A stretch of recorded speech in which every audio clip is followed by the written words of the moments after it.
பொங்கலோ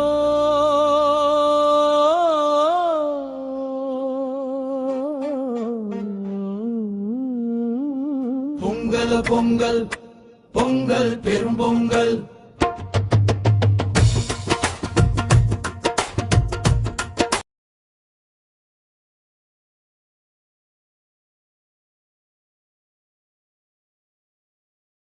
தமிழ் பண்பாட்டின் உண்மையான இதயம் எங்கே இருக்கிறது என்று நீங்கள் ஒருபோதும் யோசித்திருக்கிறீர்களா?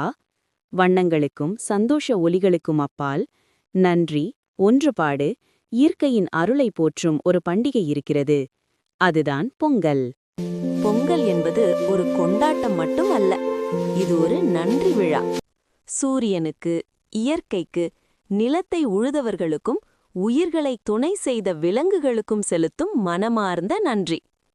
ஜனவரி நடுப்பகுதியில் ஆண்டின் முதல் அறுவடையை குறிக்கும் 4 நாள் திருவிழாவே பொங்கல்.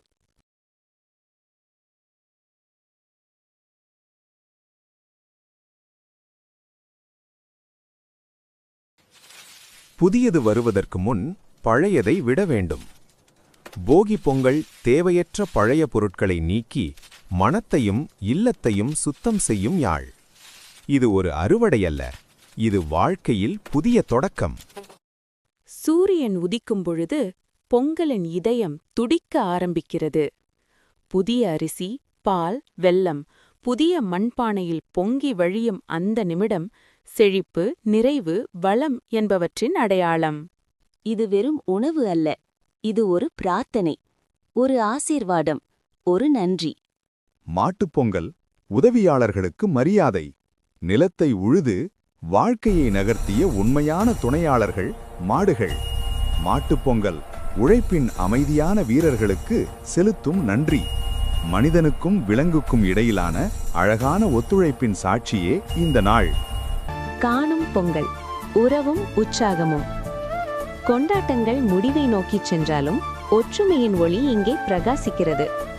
காணும் பொங்கல் உறவுகளை புதுப்பிக்கும் நாள், சமூகத்தை இணைக்கும் நாள். மனம் நிறைந்த நன்றியுடன் அடுத்த ஆண்டின் அறுவடையை எதிர்பார்க்கும் அழகான முடிவு. பொங்கலின் மையம். பொங்கல் என்பது ஒரு பண்டிகை அல்ல, இது வாழ்க்கை.